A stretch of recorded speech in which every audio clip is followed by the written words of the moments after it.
NTPCM first year unit 3 book fast lecture 21 by Twinkle Deshwal. Hello student, last video में हमने acceleration due to gravity और हमारे gravitational constant के बारे में पढ़ा था और उनके बारे में रिलेशन। आज हम पढ़ने जा रहे हैं कि इफेक्ट ऑफ एल्टीट्यूड ऑन जी। तो जो एल्टीट्यूड होता है उसका इफेक्ट क्या पड़ता है आपका एक्सेलरेशन ड्यू टू ग्रेविटी पर। Then consider earth of mass M. एक हमने अर्थ कंसीडर किया है जिसका मास क्या है, हमारा कैपिटल है। ये एक होमोजीनियस स्फीयर है, हैज़ मास एम। अब हमने क्या किया, एक कोई हमारा पर्टिकुलर एक स्मॉल ऑब्जेक्ट है जिसका मास है small M, placed on earth के ऊपर हमने रखा हुआ है एक पर्टिकुलर हाइट पे एच पे। ठीक है, ये हमारा ऑब्जेक्ट है। तो देखिए जो हम अगर अपने फोर्स की वैल्यू लिखेंगे वो कैसे लिखेंगे, F is equals to G M multiply by small M upon R square. क्योंकि इन दोनों ऑब्जेक्ट के बीच में क्या डिस्टेंस है, अप्रॉक्सीमेटली आर क्या है, हमारे रेडियस ऑफ अर्थ का। हम अज्यूम करेंगे कि ये डिस्टेंस बहुत हमारा अभी अगर कुछ क्वांटिटी में है या फिर ये हमारा बहुत छोटा है, अभी फ़िलहाल हमने इसे छोटा कंसीडर किया। नाउ ये जो हमारा फोर्स है जो लग रहा है, अब हम एक्सेलरेशन ड्यू टू ग्रेविटी का एक फोर्स भी हम ले सकते हैं। F is equals to M multiply by G क्या है हमारा acceleration due to gravity, mass क्या है इस ऑब्जेक्ट का। तो हमने F की जगह इस वैल्यू को पुट किया, M G equals to G M upon R square. यहाँ से स्मॉल एम कैंसिल हुआ तो जी की वैल्यू आई, G is equals to G M upon R square. Now suppose the particle is raise to a height h above the earth surface. अभी हमने consider किया है कि वो ऑब्जेक्ट हमारे h हाइट से इस यहाँ पे ये प्लेस्ड हो जाए। ठीक है, देन तो हमारी जो r है, जो रेडियस है, जो हम रेडियस की वैल्यू लेंगे, टोटल लेंगे, ये r इतना रेडियस ऑफ अर्थ प्लस ये हाइट इंक्लूडेड। तो हमारा जो r बनेगा वो बनेगा r प्लस h, क्योंकि एक पर्टिकुलर हाइट तक ये रेज हो चुका है। Then G acceleration due to gravity due to height h due to altitude h is equals to G M upon r की जगह हम टोटल रेडियस रखेंगे r प्लस h का स्क्वायर। और ये जी एच क्या है, acceleration due to gravity at height h। तो एक्सेलरेशन ड्यू टू ग्रेविटी है एट हाइट h पे।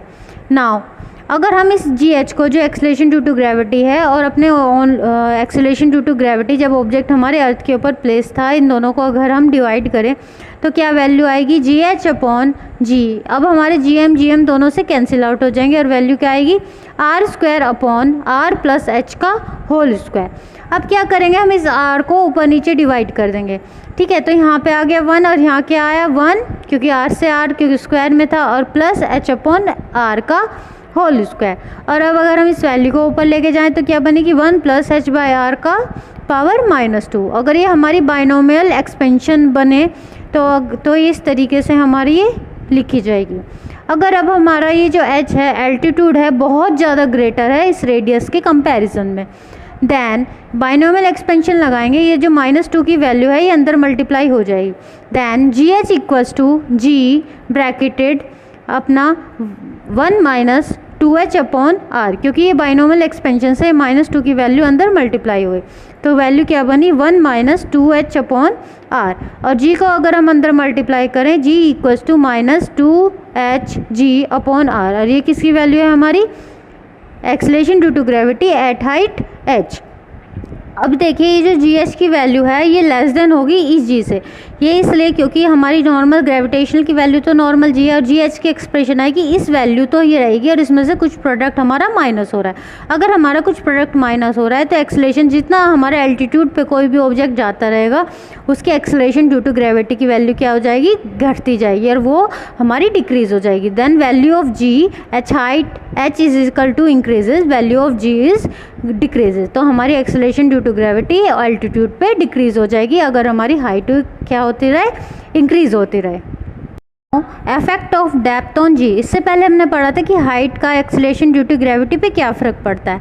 अब है कि अगर हमारी डेप्थ है, अगर हम अर्थ के डेप्थ में जाए तो acceleration due to value increase होती है या फिर डिक्रीज होती है। If particle of mass m taken down in to the interior of the earth by a distance d।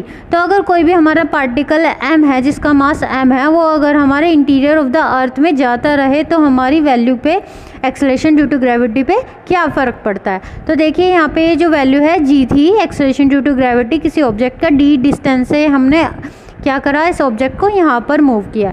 तो ये जो टोटल डिस्टेंस है ये कितना था, आर था, रेडियस ऑफ अर्थ था। और ये कितना बचेगा फिर हमारा, are minus D.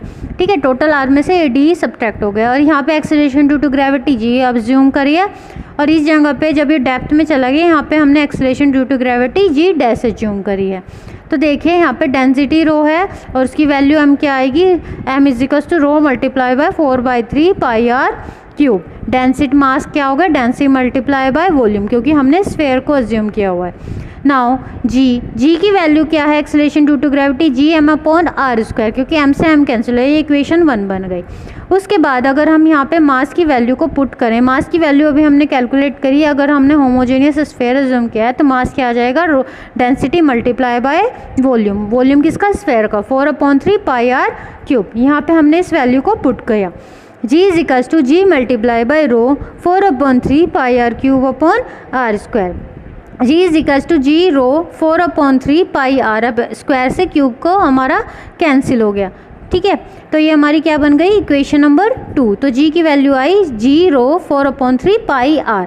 Now let us suppose अगर हम अपने एक्सेलरेशन ड्यू टू ग्रेविटी या डेप्थ पे कैलकुलेट करना चाहें तो डेप्थ पे हमारी क्या आएगी value, G M upon R square. अब देखिए जी एम, मास कौन सा है, इस जगह पे कितना मास है, एम डैश है, क्योंकि अर्थ हमारा यहाँ पे इसका मास कंसिडर किया हमने एम डैश। और डिस्टेंस कितना है यहाँ पे इस डेप्थ का, आर माइनस डी। तो क्या बना, G M dash upon R minus D का होल स्क्वायर। ये क्या बन गई हमारी इक्वेशन नंबर 3। तो देखिए जिस तरीके से यहाँ पे मास था रो 4/3 पाई आर क्यूब, उसी तरीके से यहाँ पे भी मास हो गया density multiply by 4/3 pi R, कितना डिस्टेंस, आर माइनस डी का होल क्यूब।